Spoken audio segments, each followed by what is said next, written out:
Hey everybody, Real Estate Ninja here. I hope you're doing well. We're going to talk today about the UAE, China, and Argentina, and why Argentina, in my opinion, is not joining the BRICS nations. If you haven't been following, the world has been completely split into two economies. The BRICS, comprised of Brazil, India, China, Russia, and South Africa, amongst many other nations that are currently applying for and trying to join that group of nations, building their own economy with their own currency. We're going to talk about that in a second. And then you have the West, Canada, Europe, US, and what's left of partnerships that are fracturing like you wouldn't believe. One of them being Mexico, wanting to join the BRICS nation. Key allies like Japan are starting to meet with China. South Korea is meeting with China. This is happening so fast. If you don't understand what is happening and its implication on our economy, the United States economy, and interest rates, you are going to be in a lot of trouble. This is not a joke. Over the short term, you may see rates dip.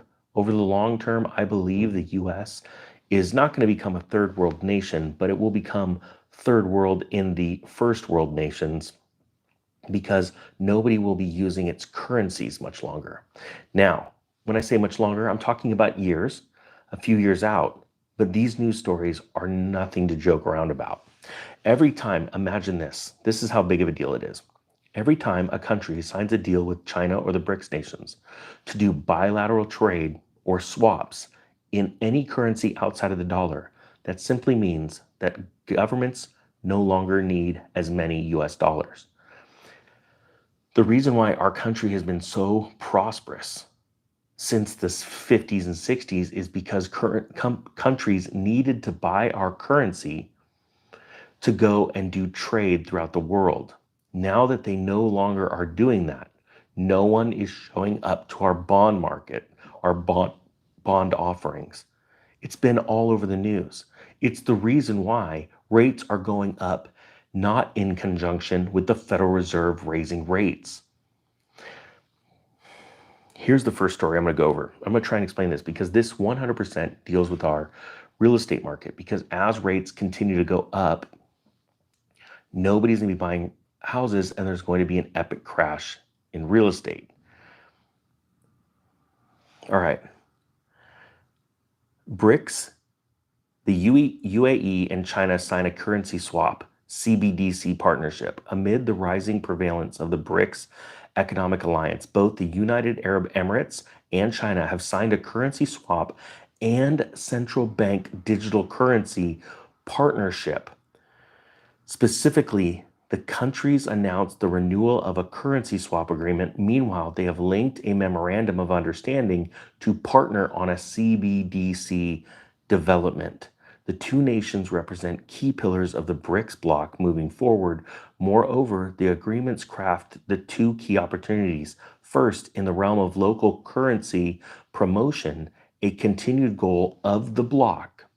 Additionally, within digital finance development, which has recently become a focus of the alliance. This is extremely, extremely important. This proves the global move away from US dollar dominance. And what will happen over time is the US will have to provide a better rate of return, interest, if anyone is willing to borrow US dollars or to make loans to the US so that they can keep moving going forward. Our government is completely and utterly insolvent, just like our entire national banking system. The proof that it's insolvent, both the government and the bank, first, the government has proved they're insolvent because they just made a massive bond issuance in the last few months, and they stated that 80% of that bond issuance was going to pay back old bond debts.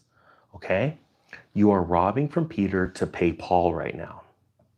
On top of that, and we already know that the US government brings in less money in taxes than it spends. It is a drunken sailor. Now, as far as the banking system is concerned, why it is so easy to describe how it is insolvent and collapsing is because over 700 banks are with the Federal Reserve in conjunction with them doing what's called emergency repurchase program or a repo program. They have been doing this for quite some time. Every night, they have to go to the Federal Reserve and borrow money overnight to stay solvent, stay liquid within Basel III requirements. Okay. Crashes do not happen overnight. They take a long time. And our economy has been collapsing since September of 2019. I know it's hard to realize that, but it is the truth. Now, this next story, and I want people to understand how big of a deal this is. Argentina just elected a new president, a wild card, right? His name is Javier Milei.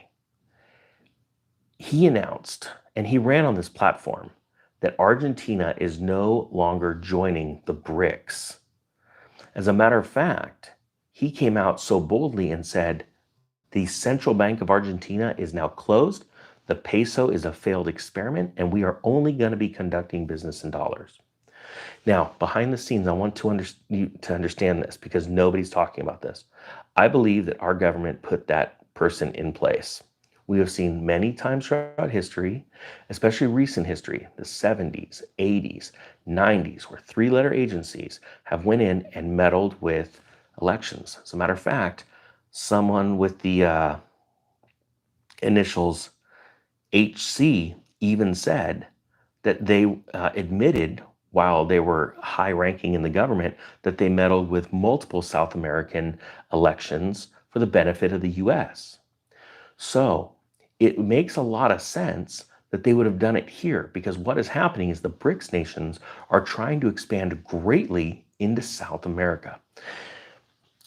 They want to put military bases down there and do all kinds of stuff. And I want people to understand. Let me ask you this. Type 1 if you understand what I'm saying and agree with it about three-letter agencies putting Milei into position. Type 2 if you think I'm off base. I'm curious what you think because no one is talking about this anywhere on the internet. Another thing I'd like to do is point out the fact that what's happening, these are such bold answers. They don't make a lot of sense because you would have to have had one heck of a backing because this win came out of nowhere, right? And the campaigning, the platform was complete change. And I believe that our government knows that it has to put some radical people in place in other governments because the people would not accept it if they weren't, almost like our last president, right? All around the world, people are sick and tired of this old guard. Now, there's something else that I want to share with you, and it's very hard to share because most people don't understand how it works, and I need to figure out a way to explain this, and I would like to ask you humbly to share this video, and then when you share it, somehow say, listen to the last part, and this part starts at around 9 minutes. We have been set up for the most epic trap ever through the IRS. The government set up income tax, and then they dangled this carrot. If you'd like a 25% discount or a 35% discount on paying taxes, we want you to sign up for retirement. And what you're essentially doing is you're locking up your money for X amount of years. And if you pull it out, we're going to fine you. We're going to tax the snot out of you. We're going to make you feel insecure about it. And we don't want you running your own wealth. And what they did is by doing that and everybody throwing in their money into retirement accounts rather than investing in themselves, building businesses, buying real estate, buying assets outside of the tax system. What I mean by that is when you get money, you pay taxes on it. You do as best you can by building legal loopholes, tax loopholes to pay as little tax as possible. But then you have that money after tax and it's yours, right? And you build wealth by buying real estate, building businesses, things like that. But what they did is they got everybody entrenched, entrapped. I'll give you an example. I myself, I'm a firefighter. I work for the government. If I leave a day before my allotted time, which is 25, it's another couple of years, 2.5 years, I lose everything. I would get a measly tiny check equating to about 20% of my pay when I'm 62, starting at 62. I lose my insurance benefits, all that kind of stuff. It's gone, right? That is a form of slavery. You have to stay in the system until this point.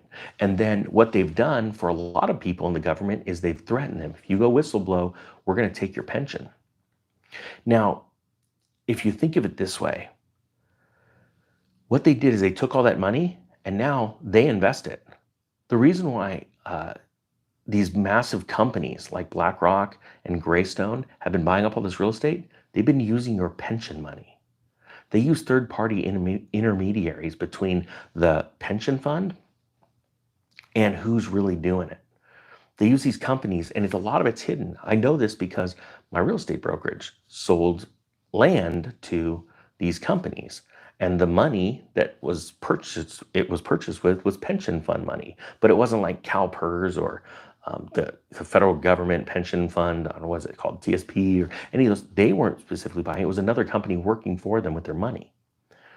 And so what's happening is the government has figured out a way of taking all of our money, keeping us enslaved, and then buying up all the real estate and assets to try and make you eventually a renter for the rest of your life.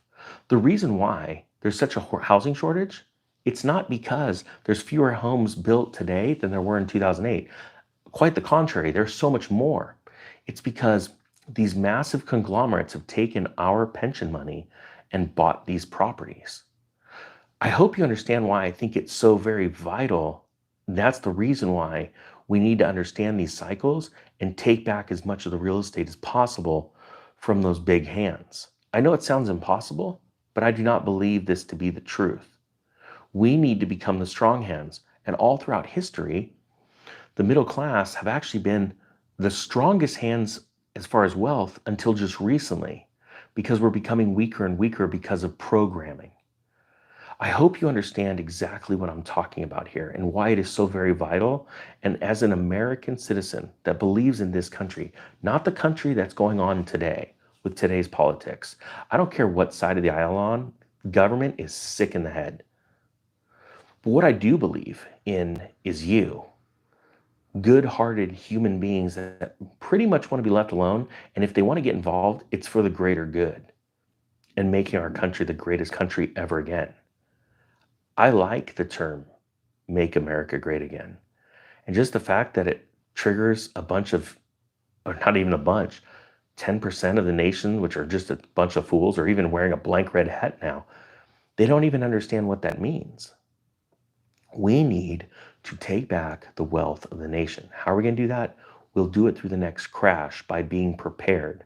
We will not be a hamster on a wheel, running around, going nowhere. We will be sitting in wait, just like a lion would, waiting for his prey, and when it drops, we will be there to pick it all up. And it's not just for us and wealth creation for you and me. It is because of something much greater at foot, and that is the government is trying to take over. If you could do me the biggest favor and share this video out, I would really appreciate it. Also, if you wouldn't mind checking on the other channel, Economic Ninja, if you've been unsubscribed, I'm pretty sure you have. Someone nice at Google contacted me and said they simply just changed the button to where it looks like you're subscribed, but they took off the D and kept it lit up. I know it sounds crazy, but even there are people at Google that do really good work. I hope you got something out of this. Thank you so much for watching. The Real Estate Ninja is out.